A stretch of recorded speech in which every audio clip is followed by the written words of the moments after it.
मित्रों, आज के वीडियो में हम एक ऐसी कहानी जो सदगुरु कबीर साहब से जुड़ी हुई है लेकर आ रहे हैं। मेरा दावा है आपने कभी नहीं सुनी होगी।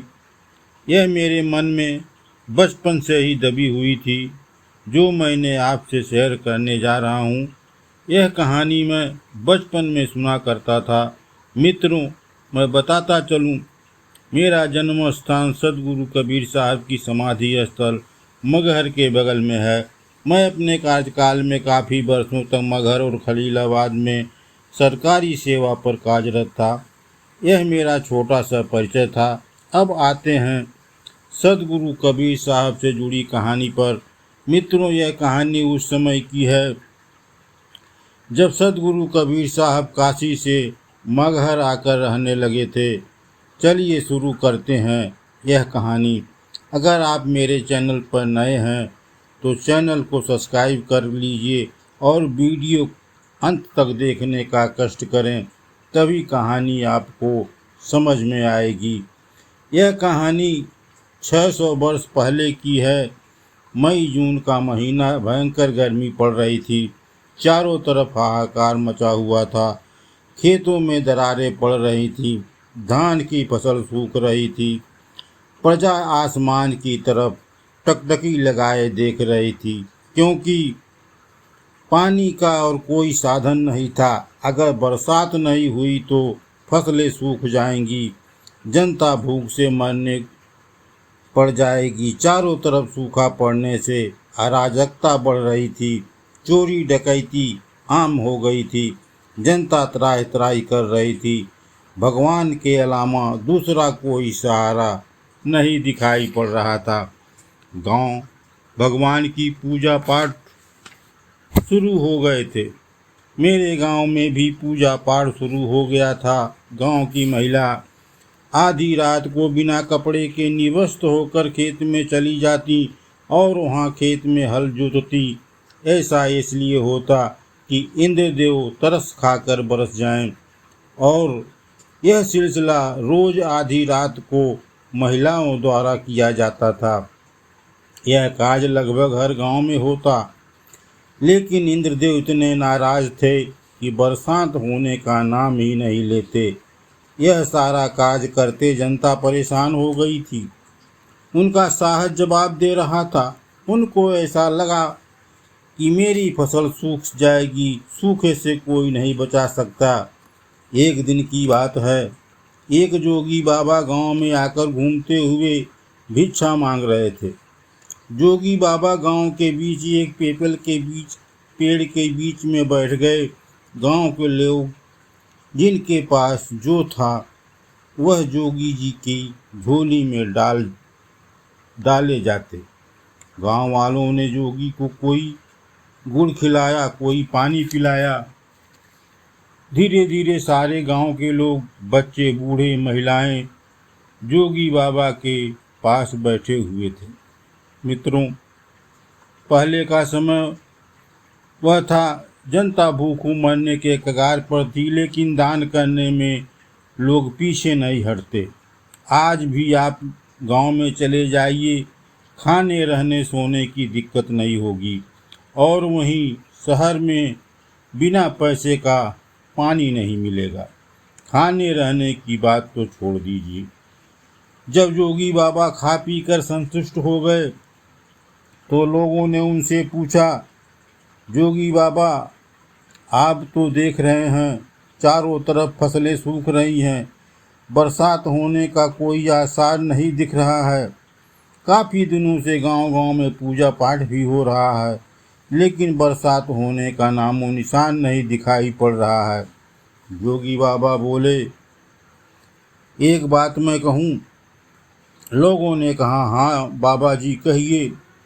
जोगी बाबा बोले, मैं तो गांव-गांव घूमता हूँ, हर तरफ हर गांव में यही बात लोग पूछते हैं, बाबा बरसात कब होगी, क्या फसलें सूख जाएंगी। लेकिन हर गांव में एक ही संत की चर्चा जोरों पर थी। वह बहुत चमत्कारी संत थे। उनके चमत्कार की चर्चा काशी में बहुत होती है। कुछ माह पहले वह संत काशी से मगहर में आकर रह रहे हैं। आने वाले रविवार को सारे गांव के लोग उनके पास जाने की तैयारी कर रहे हैं और उन लोगों ने हमेशा कहा भी है कि बाबा आप गांव-गांव घूमते हैं, गांव वालों से मिलते हैं। यह बात सभी से कह दीजिएगा कि आने वाले रविवार को मगहर चलें। क्या पता संतों द्वारा कोई उपाय बतावें और बरसात हो जाए, फसल सूखे से बच जाएगी। थोड़ी देर तक जोगी बाबा रुके और फिर बोले,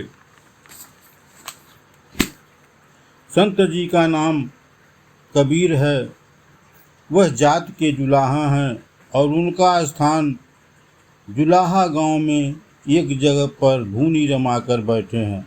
गांव वालों ने कहा, ठीक है जोगी जी, हम लोग भी कबीर साहब के पास मगहर जाएंगे। गांव वालों ने पूरे गांव में ढिढोरा पिटवा दिया कि रविवार को मगहर संत कबीर के पास जाना है। रविवार का दिन था। लोग रात के 12 बजे थे। गांव के महिलाएं, पुरुष, नौजवान जो पैदल चल सकते थे तैयार हो गए। मेरे गांव से मगहर की दूरी 5 किलोमीटर थी। जिसको जाना था वो सारे लोग एक साथ पैदल ही मगहर के लिए निकल पड़े। जो बूढ़े थे, जो चल नहीं सकते थे, वो बैलगाड़ी में बैठ गए। जिनके पास बैलगाड़ी थी सभी बैलगाड़ी लेकर तैयार थे, क्योंकि यातायात का उस समय कोई साधन नहीं था। साधन जो था वो बैलगाड़ी ही थी। सुबह होते होते गांव के लोग मगहर पहुंच गए। धीरे धीरे आसपास के गांव वाले भी मगहर पहुंच चुके थे। उस समय सदगुरु कबीर साहब अपने प्रभु के ध्यान में लीन थे। उनकी कुटी के सामने सारे लोग बैठकर इस इंतजार में थे कि सदगुरु कबीर साहब भगवान का वजन खत्म करें और उनके सामने अपनी परेशानी को रखें। सदगुरु कबीर साहब जब ध्यान करने के बाद जब आंखें खोली तो चौंक गए। क्या बात है, इतने लोग मेरी कुटी में आकर क्यों बैठे हैं? क्या मुझसे कोई गलती तो नहीं हो गई? सहमे हुए संत गुरु कबीर साहब बोले, क्या मैं जान सकता हूँ आप सभी का मेरी कुटी पर आने का क्या कारण है? भीड़ से कुछ लोगों ने कहा, संत जी, हम लोग दूर दूर गांव से आए हैं। बरसात न होने के कारण अकाल जैसी स्थिति बन गई है। फसलें सूख रही हैं। अगर बरसात नहीं हुई तो हम लोग भूखों मर जाएंगे। आप ही कोई उपाय बताइए, इसलिए हम सभी लोग आपके पास आए हैं। सदगुरु कबीर साहब की बातें सुनकर बोले, बात तो सही है, बरसात न होने के कारण फसलें सूख रही हैं, अकाल पड़ने की पूरी उम्मीद है, लेकिन इसमें आप लोगों की मैं क्या मदद कर सकता हूँ? पूरी भीड़ में सदगुरु साहब की बात सुनकर सन्नाटा छा गया।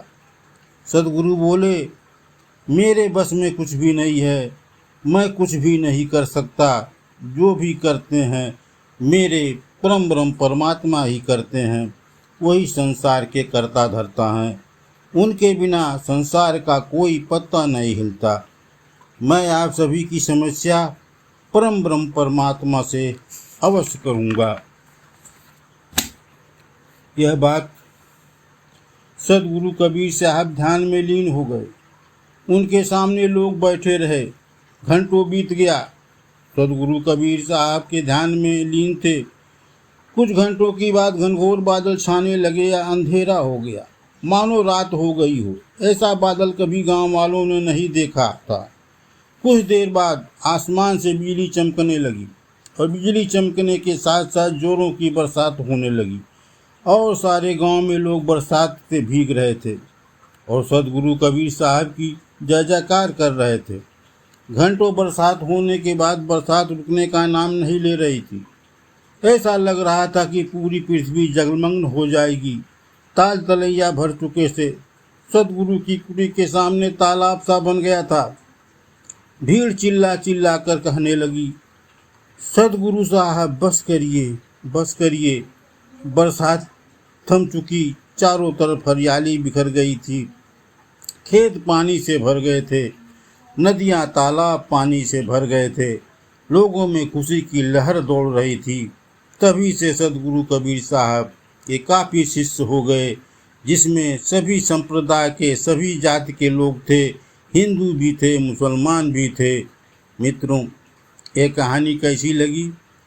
ये कहानी अगर अच्छी लगी हो तो मेरे चैनल ढाई अक्षर को सब्सक्राइब करिए, लाइक करिए, शेयर करिए।